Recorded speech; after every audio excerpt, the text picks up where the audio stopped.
এক বিন্দুতে সিন্ধু। এক বিন্দুতে সিন্ধু এটা ইস্টবেঙ্গল সংক্রান্ত একটা আলোচনা। তবে ঠিক ইস্টবেঙ্গলের খেলা সংক্রান্ত হয়তো নয়। তবে ইস্টবেঙ্গলকে কেন্দ্র করে একটা ছোট্ট একটা আলোচনা। আমরা শুনেছি বিন্দু বিন্দুতে সিন্ধু। কিন্তু আমি বলছি এক বিন্দুতে সিন্ধু। কেন বলছি? দেখুন কালকে আমরা দেখেছিলাম যে ইস্টবেঙ্গলের যে খেলাটা হয়েছিল যেটা বড় ম্যাচ, সেখানে বিশেষজ্ঞ হিসেবে এসেছিলেন সুব্রত ভট্টাচার্য এবং মনোরঞ্জন ভট্টাচার্য। তো ওনারা মানে এক্সপার্ট হিসেবে এসেছিলেন, মানে বিশেষজ্ঞ হিসেবে, এবং ওনারা খেলা চলাকালীন বারংবার ইস্টবেঙ্গল এবং মোহনবাগানের বিভিন্ন প্লেয়ারের টেকনিক্যাল ত্রুটি তুলে ধরছিলেন, একদম মানে খুবই মানে বিশদভাবে তুলে ধরছিলেন। তো সেইটা অনেকের পছন্দ হয়নি, মানে অনেক ইস্টবেঙ্গল ফ্যানের পছন্দ হয়নি। মোহনবাগানের কথা বলতে পারবো না, কেননা আমি বেসিক্যালি ইস্টবেঙ্গল ফ্যানদেরকে ফলো করছিলাম, দেখছিলাম তারা সোশ্যাল মিডিয়ায়, সে ধরুন আপনার ফেসবুক টুইটারে কে কী লিখছে, মোটামুটি একটা আন্দাজ করার চেষ্টা করছিলাম। তো আমার একটা অডিওর কমেন্ট সেকশনে, মানে ইউটিউবে, এরকম একজন লিখেছেন, একজন ইস্টবেঙ্গল ফ্যান আশা করি তিনি লিখেছেন যে জানি না, একটু ভয়ে ভয়ে শুরু করেছিলেন। দেখুন, ভয় পাওয়ার কিছু না, আপনি প্রশ্ন যা আছে করবেন, কিন্তু কি আপনি তো আমাকে চেনেন না, আমিও আপনাকে চিনি না। তো আমাকে মানে না জেনে কোনো রকম আমাকে ব্যক্তিগতভাবে কোনো অ্যালিগেশন করবেন না, হ্যাঁ? আর গালমন্দ করবেন না। এই দুটো যদি আপনি করেন, আপনাকে দ্বিতীয় সুযোগ দেব না। আপনাকে আমি সাথে সাথে সরিয়ে দেবো, সে আমার টুইটার চ্যাট ফোরাম হোক বা ইউটিউব। কিন্তু আপনি নির্দ্বিধায় আপনার প্রশ্নটা করতে পারেন। যেমন এই ব্যক্তিটি প্রশ্ন করেছে, প্রশ্নটা ভালো, সেই জন্য আমি প্রশ্নটার উল্লেখ করছি, এবং প্রশ্নটা আপনারা দেখতে পারবেন যদি কেউ যান ইউটিউবে, কমেন্ট সেকশনে আছে, ঠিক আছে? তো উনি বলেছেন কি, উনি বলেছেন যে কমেন্টেটরদের, আজকালকার কমেন্টেটরদের উচিত সবসময় প্লেয়ারদের প্রশংসা করা। উনি দেখেছেন যে ক্রিকেটে অনেক কমেন্টেটর আছে, তারা এসে খালি বলে, ধরুন কেউ ক্যাচ মিস করলো, আমাদের সময় ক্যাচ মিস হতো না, আমাদের সময় এটা হতো না, আমাদের সময় সেটা হতো না। সেরকম ফুটবলেও এরকম অনেকে আছে, বলতো এরা বল ট্র্যাপিং করতে পারে না, রিসিভিং করতে পারে না, হেডিং করতে পারে না, আহ, আমাদের সময় এইসব সমস্যা ছিল না। তো মূলত উনি যেটা বলেছেন, ওনার ক্ষোভের মূল কারণ হচ্ছে এই গতকাল সুব্রত ভট্টাচার্য এবং মনোরঞ্জন ভট্টাচার্য এসে কেন বারংবার ইস্টবেঙ্গলের, ওনারা কিন্তু শুধু ইস্টবেঙ্গলকে বলেনি, মানে ওনারা কিন্তু সামগ্রিকভাবে, মানে গতকাল যারা খেলছিল প্রত্যেকটা প্লেয়ার সম্পর্কে বলেছে মোটামুটি, এবং দু টিমের কোচের সম্পর্কে বলেছে। কিন্তু ইস্টবেঙ্গল ফ্যানদের একটু গায়ে লেগে গেছে, ম্যাক্সিমাম ইস্টবেঙ্গল ফ্যানদের গায়ে লেগে গেছে। কেননা তারা অনেকেই, মানে ইস্টবেঙ্গলের কোচ, ইস্টবেঙ্গল অনেক প্লেয়ারকে তারা মানে দেয়ালে টাঙিয়ে রেখে দিয়েছে, মানে তারা মানে মানে একদম ঈশ্বর নিয়ে রেখে দিয়েছেন। অবশ্যই আপনি যদি আপনার ঈশ্বরকে কেউ চ্যালেঞ্জ করে, তো আপনার একটু লাগতেই পারে। তো ব্যাপারটা আমি একটু আলোচনা করি, কেন এক বিন্দুতে সিন্ধু বলছি, কিছু উদাহরণ দেওয়ার চেষ্টা করব। কি হয়েছে, ধরুন আমরা কথাটা জানি কি, বিন্দু বিন্দু মানে প্রত্যেকটা জলের কণা থেকে একটা সিন্ধু, সে আপনি সিন্ধু সাগর বলতে পারেন, মানে সিন্ধু নদী বলতে পারেন, একটা তৈরি হয়, মানে drops of water creates an ocean, হ্যাঁ, ইংরেজিতে।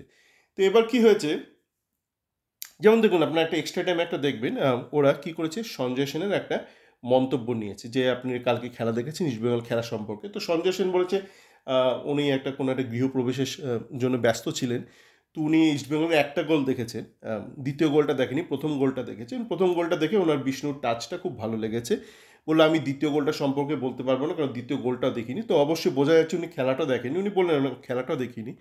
কিন্তু এক্সট্রা টাইম যেই ভিডিওটা আপলোড করেছে 1 মিনিট কয়েক সেকেন্ডের, তার নিচে যে হেডিংটা লিখেছে সঞ্জয় সেন ম্যাচের বর্ণনা করলো, মানে বিন্দুটাকে ওরা সিন্ধু বানিয়ে দিল।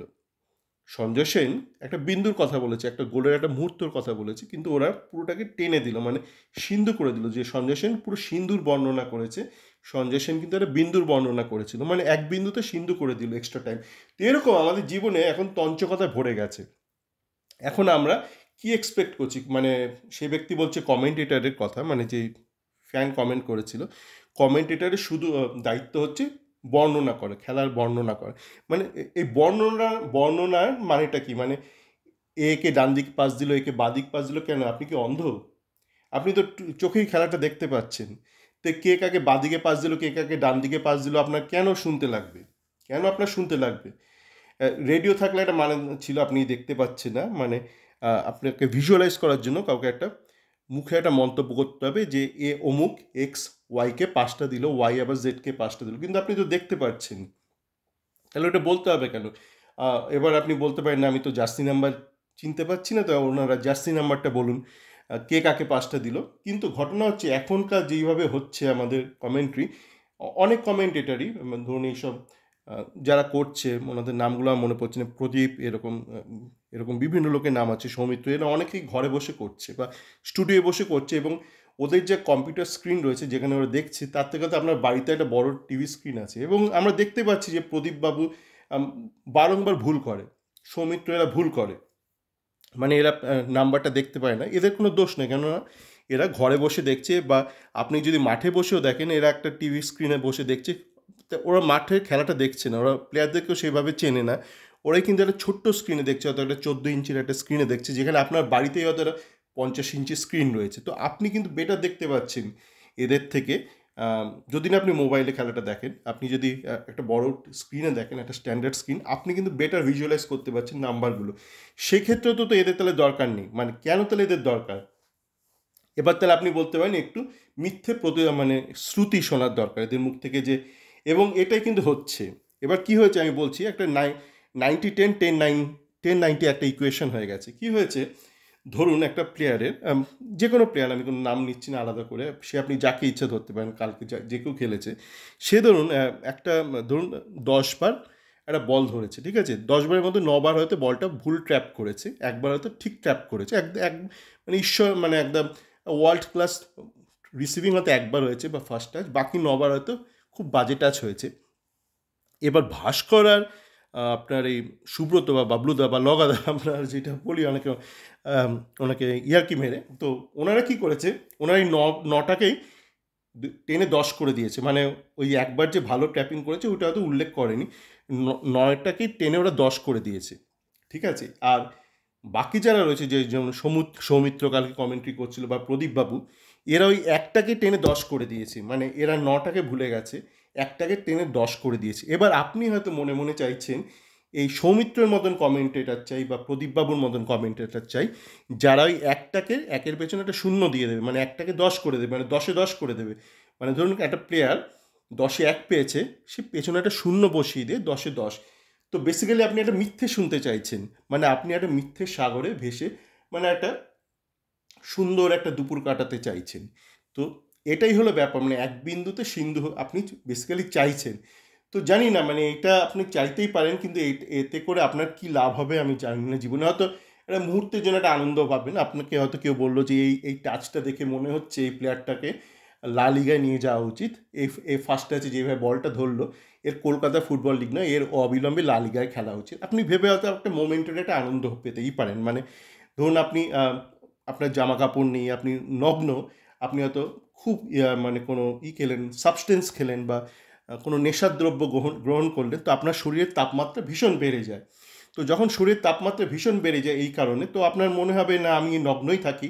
এবার যেটা হয় অনেক সময় ফ্রস্ট বাইট হয়ে যায়, মানে আপনি ধরুন নগ্ন, আপনার ভেতরটা খুব গরম করছে, মানে যেহেতু আপনি একটা কিছু একটা গ্রহণ করেছেন, সেটা ফিজিক্যাল সাবস্টেন্স হতে পারে, বা এরকম করে মিথ্যে প্রতিশ্রুতি বা মিথ্যে শ্রুতি আপনি হয়তো শুনেছেন, আপনার কর্ণগোচর হয়েছে, তার ফলস্বরূপ আপনার হয়তো ভীষণ গরম লাগছে, এক্সাইটেড লাগছে, তার ফলস্বরূপ হয়তো আপনি ওই নগ্ন হয়ে হয়তো নাচানাচি শুরু করলেন, তারপর একটা সময় কিন্তু আপনার ফ্রস্ট বাইট হয়ে যাবে।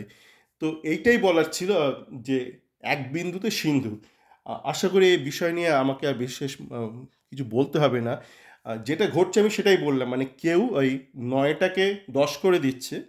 আহ, চাইলে ওনারা একটু বলতেই পারেন যে না, আহ, এ 10 বারের মধ্যে 9 বার ভুল করে, একবার ঠিক করে, সেটা বলতেই পারে, কেন বলছে না সেটা তাদের ব্যাপার, মানে জানি না, বলাই যায়। কিন্তু অপরপক্ষ, তারা ওই 10 বারের মধ্যে কেউ হয়তো 9 বার ভুল করছে, একবার ঠিক করছে, সেই একটাকে ধরেই লাফালাফি করছে। আমি তো দেখেছি, মানে আপনারা যদি বলেন যে এই বাবলুদা আর আপনার মনোরঞ্জন এরা ভুল কাজ করছে, আমি জানি না এই প্রদীপবাবু বা সৌমিত্র এরা কতটা ঠিক কাজ করছে, কারণ আমি প্রত্যেকটা ম্যাচে দেখছি এদের কমেন্ট্রি, এরা মানে ওই প্রত্যেকবার একই জিনিস করে, এই একটাকে একের পেছনে শূন্যটা দিয়ে দেয়, মানে জানি না এটা। আপনারা যারা ধরুন কিছুদিন আগে যে বিভিন্ন স্ক্যাম হয়েছে পশ্চিমবঙ্গে, ধরুন একটা এডুকেশন স্ক্যাম হয়েছে, মানে চাকরির ক্ষেত্রে, বা একটা ন্যাশনাল লেভেলে নিট মেডিকেলে একটা মেজর স্ক্যাম হয়েছে, সেখানে আপনারা হয়তো অনেকেই প্রতিবাদ করেছেন, অনেকে হয়তো রাজনৈতিক কারণে করেছেন, কেউ হয়তো রাজনৈতিক কারণে হয়তো পশ্চিমবঙ্গের স্ক্যামটাকে স্ক্যাম ভেবেছেন, ন্যাশনাল লেভেলটাকে ভাবেনি। আবার কেউ কেউ হয়তো পশ্চিমবঙ্গটাকে ভাবেনি, ন্যাশনাল লেভেলটাকে ভেবেছেন। আবার কেউ কেউ হয়তো দুটোকেই স্ক্যাম ভেবেছেন। তো আপনারা যদি ওটাকে স্ক্যাম ভাবেন, ঠিক আছে, তো যেখানে একটা প্লেয়ার 10 বারের মধ্যে 9 বার ভুল করছে, একবার ঠিক করছে, তাকে এই 10-এ 10 দেওয়াটা কি জানি না, সেটাকে আপনি কিভাবে সাপোর্ট করছেন। তো এটাই বলার ছিল। সকলে ভালো থাকবেন।